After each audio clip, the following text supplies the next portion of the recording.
மீஞ்சூரை சேர்ந்த மாற்றுத்திறனாளியான திரு ராஜா அவர்கள் தமிழ்நாடு திறன்மேம்பாட்டுக் கழகத்தின் சார்பில் வழங்கப்பட்ட பயிற்சியை பெற்று தற்பொழுது ZF நிறுவனத்தில் பணியாற்றி கொண்டு வருகிறார். அவருடைய அனுபவத்தை தற்பொழுது நம் முன் பகிர்வார்கள். என் பெயர் ராஜா.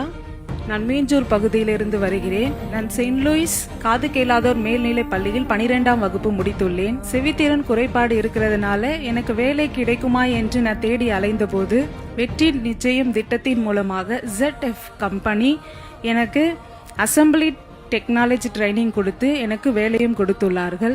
இதன் மூலமாக செவித்திறன் குறைபாடு உடைய 36 பிள்ளைகள் பயன்பெற்றுள்ளார்கள். ZF கம்பெனி உள்ள போனதுமே எங்களுக்கு ரொம்ப மகிழ்ச்சியாக இருந்தது. அந்த கம்பெனி மூலமாக எங்களுக்கு நல்ல ட்ரைனிங் கொடுத்து நல்ல வேலையும் கொடுத்துள்ளார்கள். இதன் மூலமாக நாங்கள் எங்களுடைய ஒவ்வொருடைய வாழ்க்கையும் முன்னேற்றம் அடையும் என்பது எங்களுடைய நம்பிக்கையாக இருக்கிறது. இதை ஏற்படுத்தி கொடுத்த வெற்றி நிச்சயம் திட்டத்திற்கும் முதலமைச்சர் அவர்களுக்கும் டெப்டி CM அவர்களுக்கும் என் உளமார்ந்த நன்றியை தெரிவித்துக் கொள்கிறேன்.